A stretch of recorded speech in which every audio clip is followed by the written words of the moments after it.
Hello to the LSE IT Corner. Today we're gonna work on getting actually into the next phase, which is installing WordPress on our test server.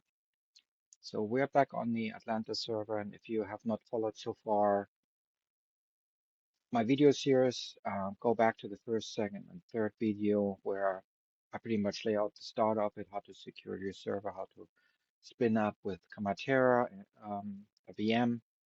And so one of the things, oh, it already timed me out here, duplicate session, is we're going to install the current version, which comes as 6.8.1 currently from WordPress to get this installed. So now we are here, whoops. And so let's take a look what happened during the time when we were not here. Down here, you can see a couple IPs are blocked, and when you look there, nothing happened really on the web server. But you see that a couple of IPs got already blocked because they tried to jailbreak our server, and they couldn't, so they got their IP addresses blocked. Now, what we're going to do is, and you can see here my notes, we're going to download the latest. And so when you go to wordpress.org/download, you can also download stuff. So if you go here and you say wordpress.org/download and you go there, then you can actually download here as a zip file your WordPress, which is currently 6.8.1 as of May 2024. The version will always update. So in order to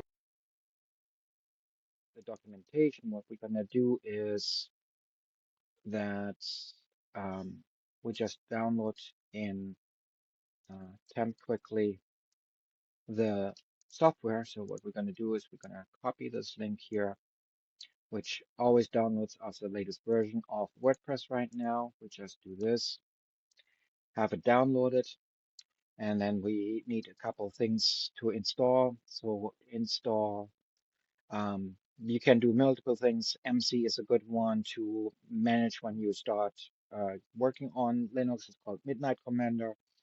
The other thing which you also need is, of course, apt install MariaDB-server, right? And so we install and download us the latest version of MariaDB as a server, get that all installed. So service MariaDB status, it's already there and running. So now if we go to nets.ntlp, it tells us we don't have the netstat tools installed. So let's get that out of the way as well. This allows us to quickly see what's running locally. So with netstat-ntlp, so network, TCP, listen, and protocols. And then you can see what's already running. So there you see locally, there's a MariaDB running on port 3306. That's what we need for the database. And so we have already everything downloaded. We are pretty much almost ready to rock and roll, but we have a couple things more to do. So what I like to do is you go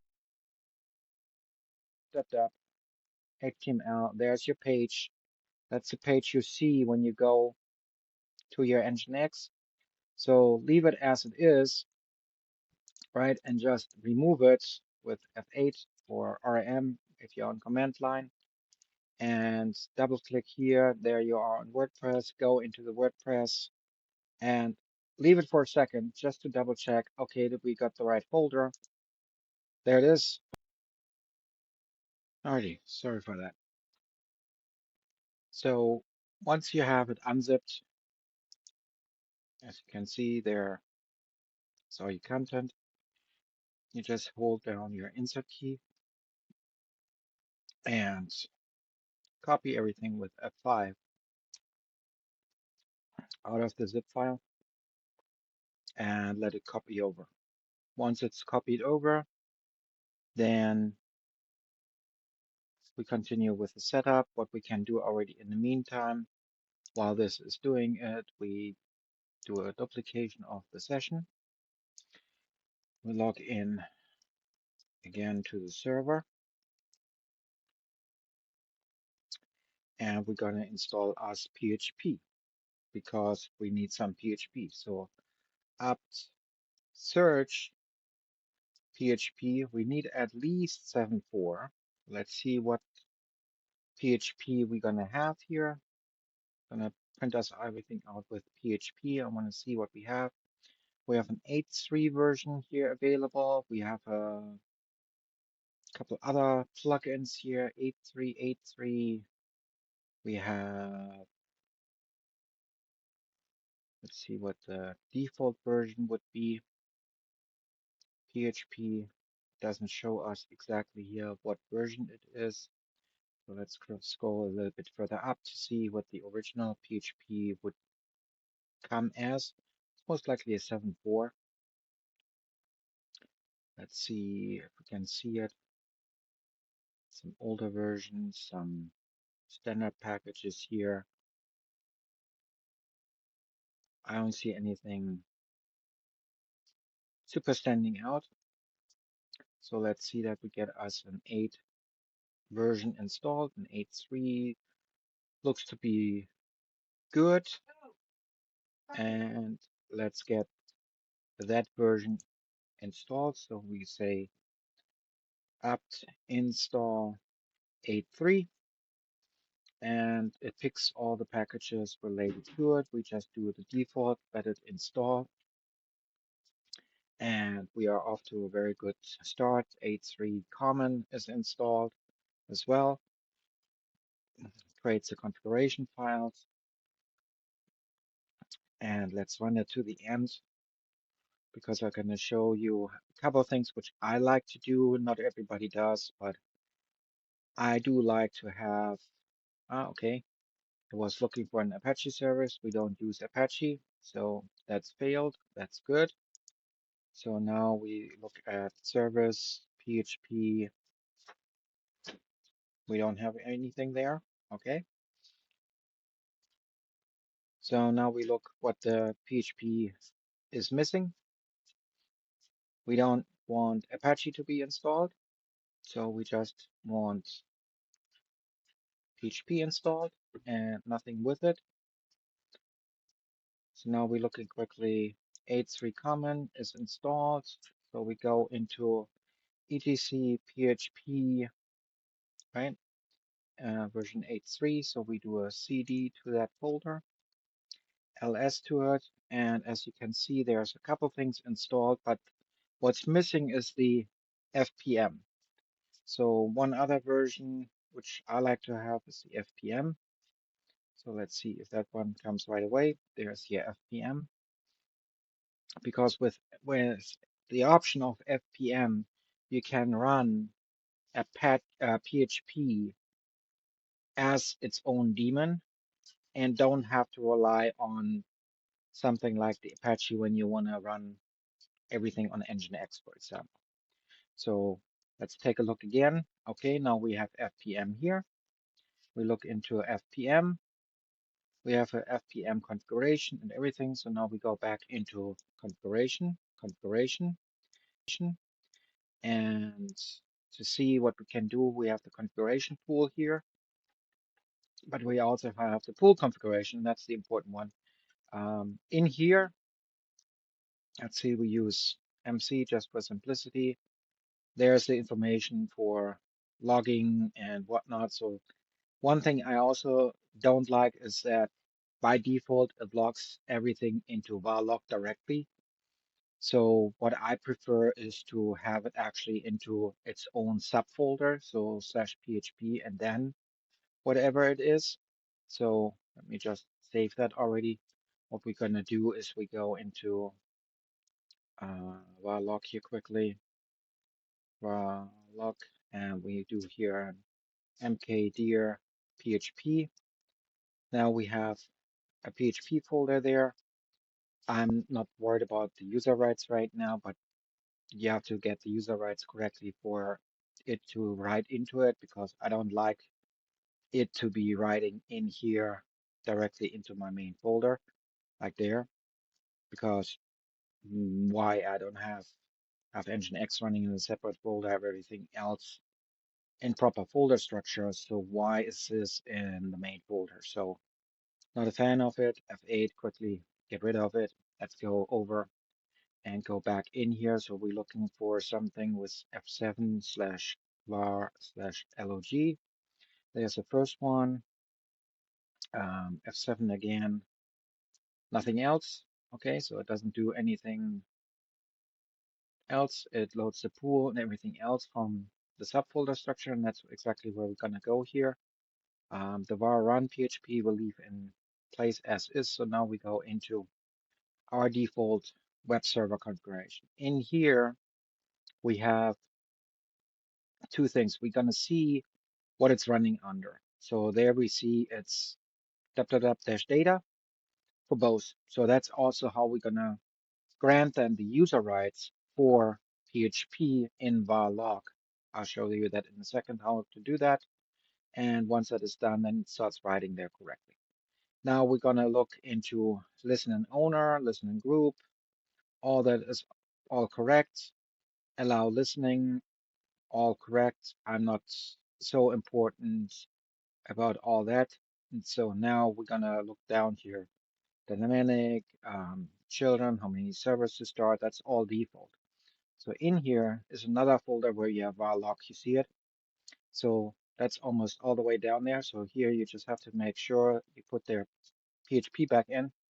So you log also into var log PHP for this saved.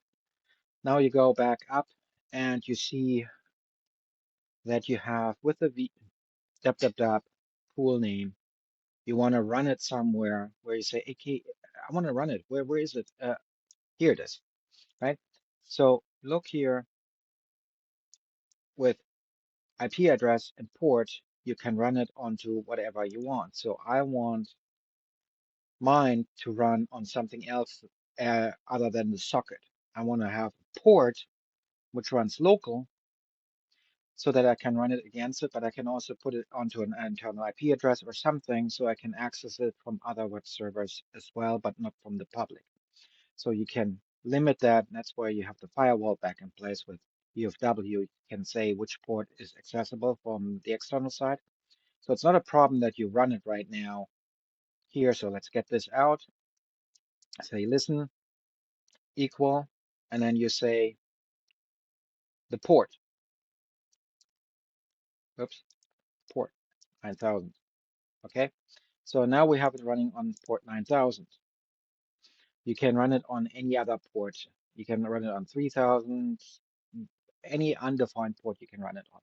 So I prefer to run it on 9000. It's the same as I run a couple other daemons. So that makes my life a little bit easier to remember. So now we save it with F2, as we can see down here. In the meantime, we already saw that the extraction finished up. So we got this started. So now we're looking at servers, PHP, tapping it out. Now we see there's the 8.3, right? We're looking at the status, should be running on something, of course, still in the wrong folder. So like I mentioned before, the var log we're going to change. So now what we're going to do is quickly, before we restart that, we go into var log, looking at dash LSA for PHP and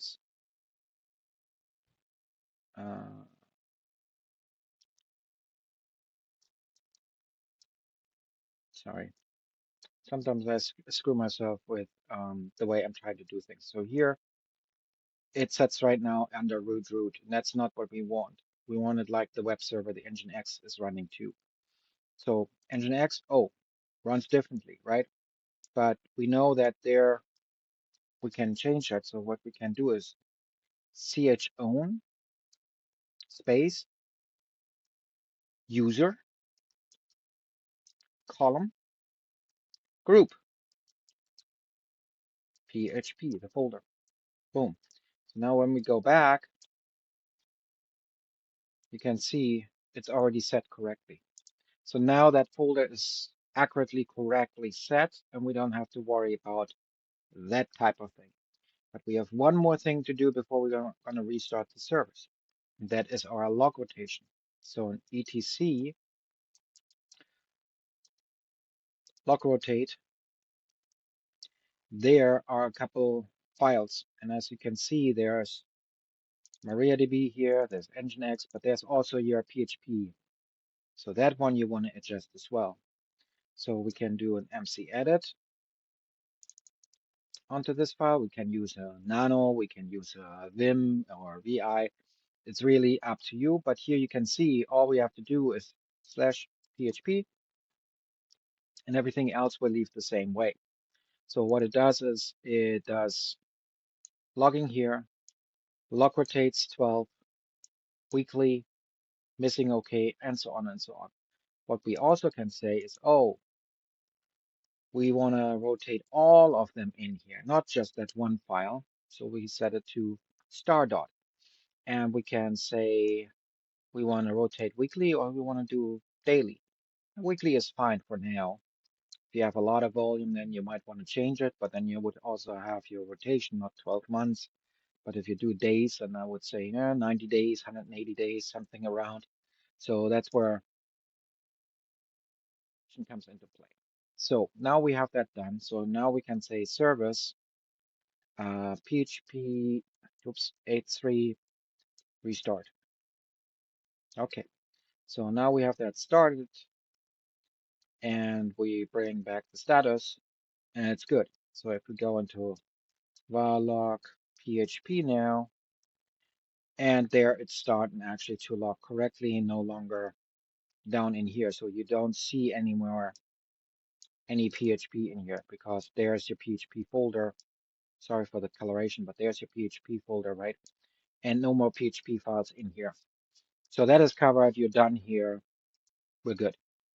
Now we're going over here and going into the setup where we're going to say, okay, we want to have a configuration here, so we can do a CP of wp-sample.php to wp-config.php. So now we have a config copied over. There's the original. We don't want the original. Let's get rid of it. We could do a move. Now we see, oh, this is Microsoft. This is Windows. We don't like that. So what we can do is a DOS to Unix, and it's not installed, so we install that quickly. Get that installed because that will help us a little bit. So when we go into var HTML, we log into it. So now we can say DOS to Unix, and we take the file which we know was written in MS-DOS format. So now we go in MC edit again. All right, we're back.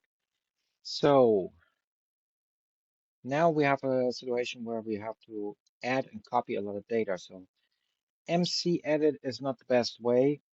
This is where I go down and say I want to do nano and want to work with nano because nano speeds up the process in a lot of ways.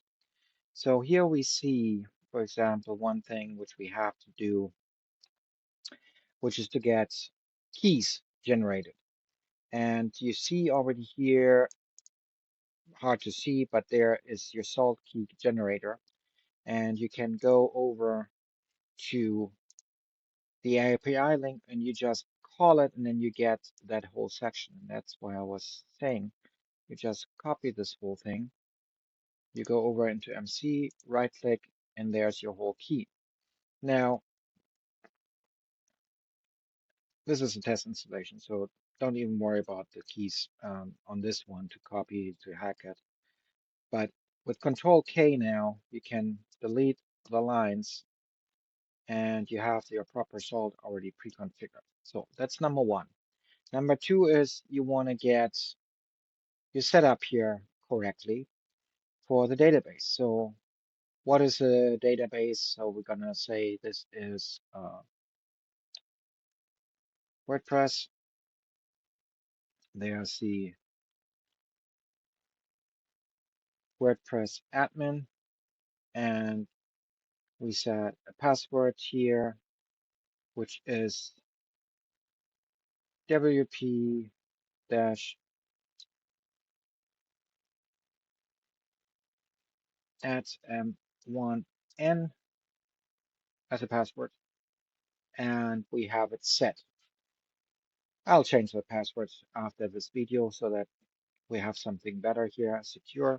But now we save it, Control S, it's written and saved. Now the next step which we have is we have to do the database configuration with exactly the same thing and with your user. So we're using the VP-admin and not the user on localhost. And we have to do the same here, -admin, and have that. So database is WordPress. We already defined that. So that is all correct. So there are a couple of snippets I already have added to so that we can process this quicker. So now this is done. Save it. We're good. So now we have to go and get into the MariaDB. So sudo MariaDB, we're in the database, right? And once we're in the database, now we can just take this section and run it either as a block. I prefer to do it line by line. In case something is wrong, I can quickly correct it. So let's see the first one. That worked. Second one is now from the database. We're going to give it a password. And you see that I didn't pre-fill out the password because I want to show you something here. So when you put the password in and you have maybe the wrong password, but we know what we said, right? And you don't know it right now, then you can go back and look at your configuration. So what you can do quickly is say, oh, I didn't remember my password. Yep. Okay. We go back, log into it, and we go into var HTML, and there it is. And we do a cut quickly on VP config, right? And we just copy it out and we say, okay, we know what the password is. There it is. So we just copy it in and we have it secured. Please use a password which is way longer than this, like 12, 16, 18, 20 characters with everything in it to secure the environment better. As more complex that password is, as better you are off. But the second one is keep your firewall rules correctly up to date. So don't expose yourself too much. Instead, try to lock everything down. So now we're granting the user privileges onto the database with any table below for the VP admin on localhost. So it can only connect via localhost, so you can't do it from remote. If you want to do it remote, you have to create another user, which is for the IP address where you're coming from. That's a separate topic. Then you want to flush the whole thing. Yeah, not flushing down the toilet. No, flush is a way of permanently embedding it in the database, so it becomes a permanent entry. And then we can just exit, and we're done. So that part is now done. So when we go back and we go to the website, which said 403, and we just now say refresh. Oh, it shows us something. Oh, it shows us, what is this? It's a different web server, right? It's Apache, but we want NGINX. So we'll have to change a couple things in order to straighten it out. So let's fix a couple things in the process.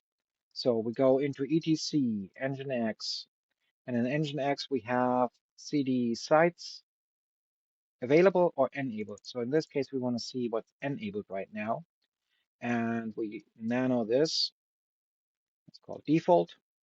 And so in here, we want to make sure that this is our configuration or our real live configuration. So All the comments I just remove just so that we get some structure in. I don't need to know anything of this nature. I know what we have here, and we're gonna delete those.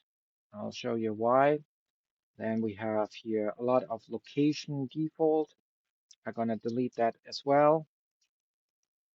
And we are down to a basic strip version, and we'll get rid of the section down here below as well.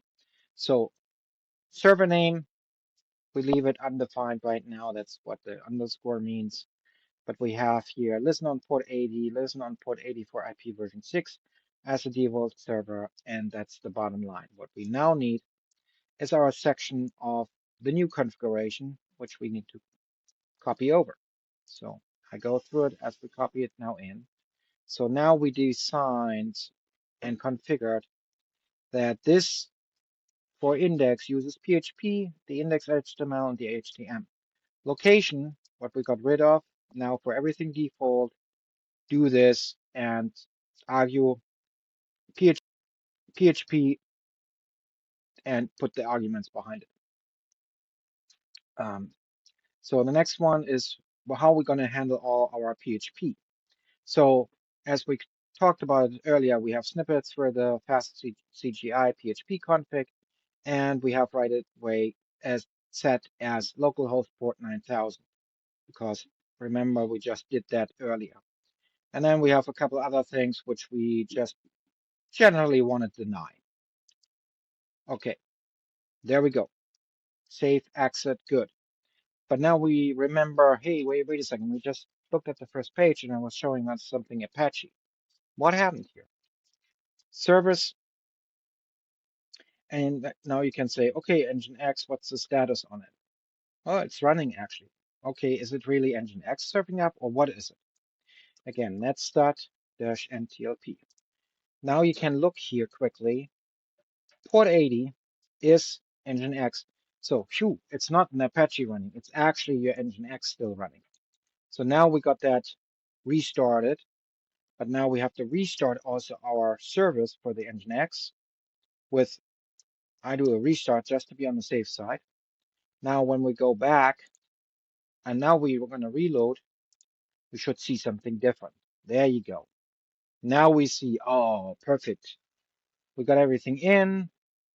Please check that a PHP extension is installed. So now we know, okay, we got everything running, but we forgot something for the MySQL PHP. So those things can happen.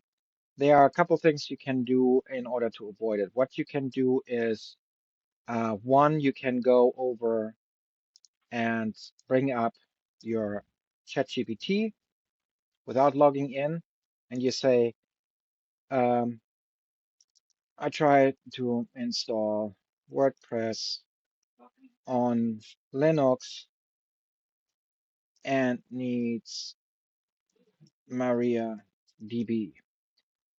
Tell me the steps. So, and that gives you the steps what you need as a pre-requirement and whatnot, and what to update and what to install. Here it tells you, oh, you need Apache, blah, blah, blah. And it gives you all the steps. And then you see down here, oh, there's a couple things which I need, right? PHP, MySQL. So we know that that is part of what we are missing. So what we're going to do here instead, we're going to go apt search PHP 8.3, and let us show us what we have with 8.3. Now we do an apt install, and we know that we need something for a couple things. So we need, let's look. Do we need anything here? No, but we need this one, right? So we need that one. We need, it was talking about a DG module, right? So let's see if we can find something with DG. Oh, there it is. It's GD. Okay, we got that. Let's install that. So now we have those two installed. I don't care for the rest there. That looks better. Let's take a look now back to what we just installed. Let's see. Bada bing, bada boom. So this is how you can find out if you're missing something. You just do it, and step by step you get done. So I'm pretty sure there's another PHP which we need. Like you see, there's a GD, there's an XML, there's an M string, there's a curl, there's an XML RPC, SOAP. So we're going to cover those quickly, and we go through those and just take that what it is. Say, okay, we want to make sure we have everything. So we go back and we bring up this line, what we just copied.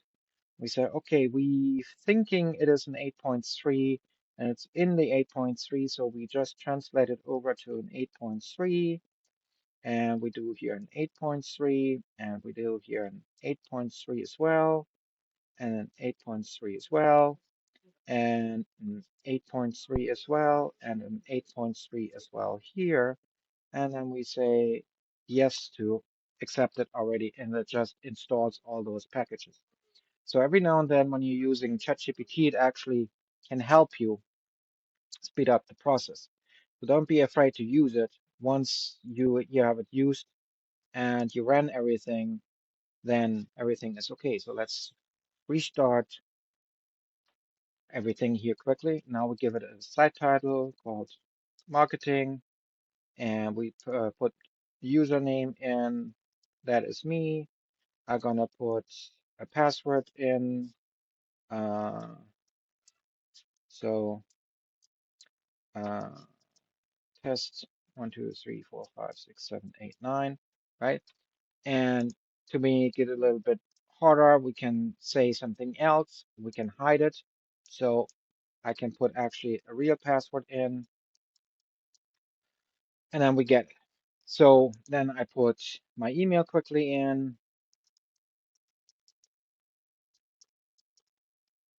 That's public record. Everybody can know. Search engine, discourage search engine from indexing the site because I don't want it to do that. So now it's starting. Password is chosen. Save it. Uh, never for this site, and then login. So now I go to the login sequence. I want only my name, not something else. Oops.